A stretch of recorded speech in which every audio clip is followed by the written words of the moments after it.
two situations we use verb to be. The first is identification. Includes name, age, nationality, where you are from. So, example teacher. I am Abid Darwish.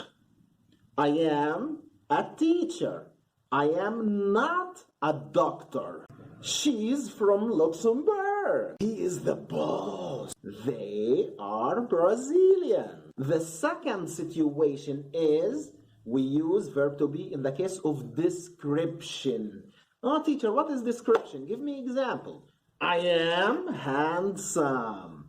She is ugly. You are good boys. Russia is the biggest country in the world. Ah, teacher. And when I speak, I am driving. Driving is not identification or not description. Ha ha ha, this is the point.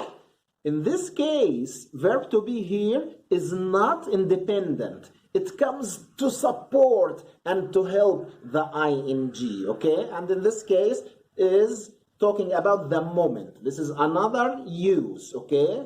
But I'm talking about independent verb to be in the sentence. So, teacher, if I make questions about identity and appearance or description, I use do you or are you? Ah, teacher, I use are you. Example, is it correct to say, do you married or are you married? Oh, the correct is, are you married? Because this is description, okay? You describe yourself. So, I will put some questions after this video and you put the answers in the comments. I will give you feedback. And don't forget to put the like, guys.